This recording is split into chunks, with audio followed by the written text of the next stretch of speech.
Sir, ಅಧಿವೇಶನದಲ್ಲಿ ಈಗಾಗಲೇ ಒಂದು ವಿಧೇಯಕ ಮಂಡನೆ ಆಗಿ ಸರ್ಕಾರಿ ಜಾಗದಲ್ಲಿ ಯಾವುದೇ ಕಾರ್ಯಕ್ರಮಗಳನ್ನ ಮಾಡಬೇಕಾದ್ರೆ ಪರ್ಮಿಷನ್ ತಗೋಬೇಕು ಅಂತೇಳಿ. ಆದ್ರೆ RSS ನ ಸಂತೋಷ್ ಜಿ ಅವರು ನಾವು ಹಿಂದೆನೂ ಕೂಡ ನೋಂದಣಿ ಆಗಿರಲಿಲ್ಲ, ಮುಂದೆನೂ ಕೂಡ ನೋಂದಣಿ ಆಗೋದಿಲ್ಲ ಅನ್ನಂತಹ ಮಾತನ್ನ RSS ಕೊಟ್ಕೊಳ್ಬೇಕಂತ ಅವಶ್ಯಕತೆ ಇಲ್ಲ. ನಾವು ಯಾರ ಮೇಲೂ ಯಾರಿಗೋಸ್ಕರನೂ ಯಾರನ್ನ ಇಟ್ಕೊಂಡು ನಾವು ಅದನ್ನ ಮೊದಲಿಂದನೂ ಯಾರಿಗೂ ಮನಸ್ಸು ನೋಯಿಸಕ್ಕೆ ನಮ್ಗೆ ಇಷ್ಟ ಇಲ್ಲ. ನಾವು ಯಾರೇ ಆಗಲಿ, ಯಾವುದೇ ಧರ್ಮ ಆಗಲಿ, ಯಾವುದೇ ಸಂಘಟನೆ ಆಗಲಿ, ನಿನ್ನೆ ವಿಧಾನಸೌಧದಲ್ಲಿ ಮಾಡಬೇಕಾಯ್ತು. ನಾನು ಕೃಷ್ಣ ಬೈರೇಗೌಡರು ಕೂಡ ಬೆಂಗಳೂರು ಸಿಟಿ ನನ್ನ ಪರ್ಮಿಷನ್ ತೆಗೆದುಕೊಂಡು ಸರ್ಕಾರ ಪರ್ಮಿಷನ್ ತೆಗೆದುಕೊಂಡು ಹಬ್ಬ ಫ್ರೀಡಮ್ ಹಬ್ಬ ಮಾಡಬೇಕು, ಇನ್ನೇನೇನೋ ಹಬ್ಬಗಳು ಮಾಡಿ ನಮ್ಮ ಸರ್ಕಾರದ ಮಾಹಿತಿಗೆ ಬಂದ್ರೆ, ಪರ್ಮಿಷನ್ ಬಂದ್ರೆ ಖಂಡಿತ ಅದಕ್ಕೆಲ್ಲ ಏನೇನು ಪರ್ಮಿಷನ್ ಕೊಡಬೇಕು ಖಂಡಿತ ನಾವು ಕೊಡ್ತೇವೆ. ಸಿಬ್ಬಂದಿಗಳನ್ನ ಏರ್ಪಾಡು ಮಾಡ್ತೇವೆ.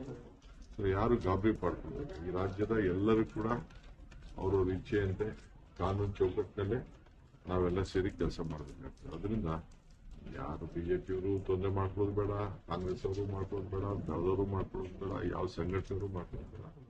ಈಗ ಅಲ್ಲಿ ನಾವು ವೋಟ್ ಚೋರಿದು ಬಂದಿದ್ವಿ. ವೋಟ್ ಚೋರಿಗೆ ರಾಹುಲ್ ಗಾಂಧಿ ಅವರು ಬಂದಿದ್ದಾರೆ, ಮಲ್ಲಿಕಾರ್ಜುನ್ ಖರ್ಗೆ ಅವರು ಬಂದಿದ್ದಾರೆ. ಸೊ ಆಗ ನಾವು ಫ್ರೀಡಮ್ ಪಾರ್ಕ್ ಇಂದ ಇದಕ್ಕೆ ಎಲೆಕ್ಷನ್ ಕಮಿಷನ್ಗೆ ಹೋಗಿ ಒಂದು ಅರ್ಜಿ ಮಾಡಬೇಕು. ಬರೀ 100 ಮೀಟರ್ 150 ಮೀಟರ್ಗೆ ಅದಿತ್ತು. ನಾವು ಚೀಫ್ ಇವ್ರಿಗೆ, ನಮ್ಮ ಅಪೋಸಿಷನ್ ಲೀಡರ್ಗೆ ರಾಹುಲ್ ಗಾಂಧಿಗೆ ಖರ್ಗೆ ಅವ್ರಿಗೆ, ಇಲ್ಲ ನೀವು ಜಾಥಾ ಮಾಡಕ್ ಆಗುದಿಲ್ಲ ಅಂತ ಹೇಳಿದ್ರು.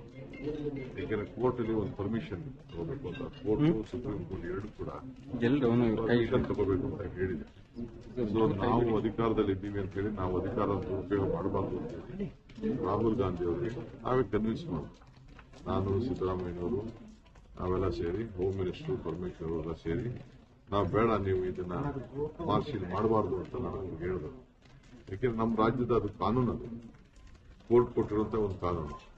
ಕೋರ್ಟ್ಗೆ ಕೊಟ್ಟಂತ ಕಾನೂನಿಗೆ ನಾವು ಗೌರವ ಕೊಡೋದು.